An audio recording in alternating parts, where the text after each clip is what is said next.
你有冇諗過喺香港一個車位嘅價錢就可以喺曼谷嘅市中心買到一個有泳池、健身室，樓下就係 BTS 嘅品牌公寓呢？想了解海外物業，我係石城 Jaden， 陪我一齊放眼世界。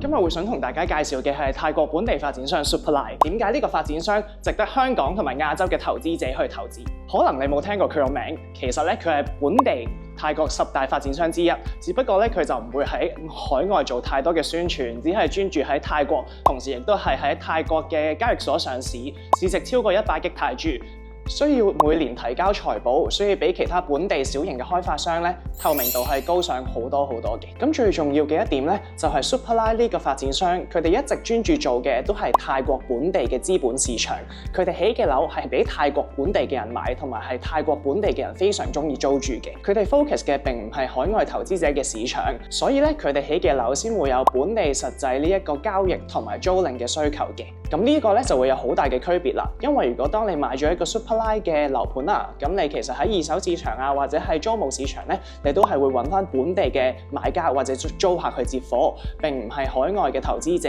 去支撐呢一個項目嘅市場。Supplife 旗下咧有幾條唔同嘅品牌線，去對應預算唔同嘅買家。最受投資者歡迎嘅咧就係佢哋 Supplife Premier 嘅項目，主打喺 BTS 沿線，有好大嘅會所，品質穩定同埋管理費低嘅住宅項目。另外仲有入門級嘅 Supplife Veranda， 咁就咧係配合一啲小資族預算比較緊嘅買家，但係同時佢哋亦都係追求呢個品牌嘅穩定性同埋品牌嘅質素。Supplife 其中一個 Premier 系列嘅項目咧，就係 Supplife Premier at Asok。咁佢就坐落於喺曼谷最核心嘅阿叔，行2分鐘就可以去到 MRT 雙線匯聚嘅地鐵站，但係佢嘅尺價只不過係差唔多2500至到3000蚊港幣。如果你去比較喺香港嘅一啲地鐵站上蓋嘅項目，差唔多成要18000至到2萬幾蚊港幣一尺，你話呢個差距係咪非常之大呢？喺配套方面咧 ，Supplife Premier 嘅項目咧，通常佢哋都會配置呢一個奧運標準嘅泳池啦、健身室、空中花園、co-working space、24小時嘅 concierge 服務，呢啲係香港差唔多起碼要400萬至500萬先可以買到嘅設施，喺曼谷用180萬嘅港幣你就可以入手，其餘嘅錢仲可以俾你自由去配置。喺租金回報方面，如果我哋講曼谷嘅核心地區，譬如係 Sukhumvit 嘅沿線啦，啱啱提到嘅阿叔、Thong Lo、On Lut 或者係 Ekka Mai 呢一啲比較受歡迎嘅地區，通常咧一房嘅租金可以去到25000甚至乎係35000泰銖，而租金嘅回報率咧好多時都可以去到5% 以上。如果係你買得平嘅話，甚至乎可以去到7至8% 添。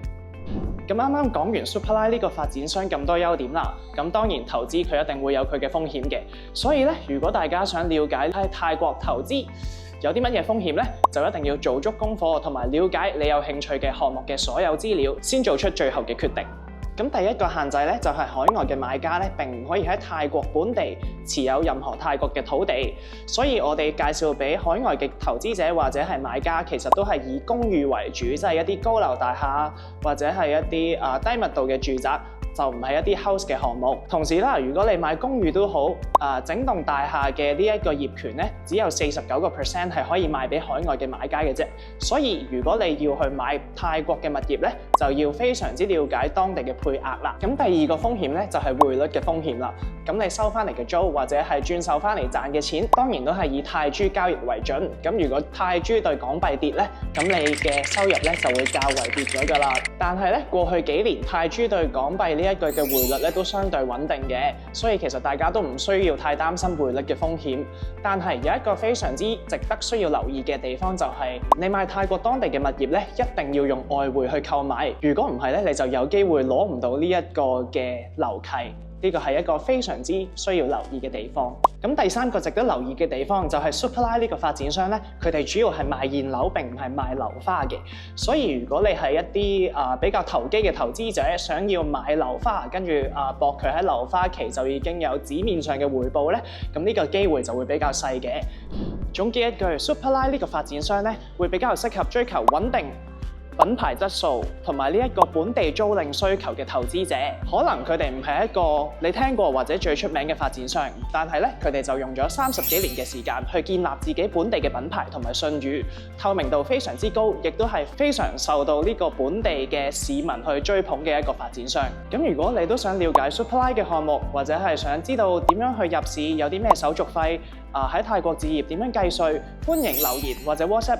我哋有最專業嘅泰國團隊幫你哋了解你哋嘅需求，同時我哋會提供1對1嘅服務，甚至乎我哋可以安排你去本地睇樓。所以如果你想了解我哋石盛可以提供俾你哋嘅服務，或者係了解 Supplies 呢個發展商嘅建案，快啲聯絡我哋。多謝你哋今日收睇，我哋下次再見，拜拜。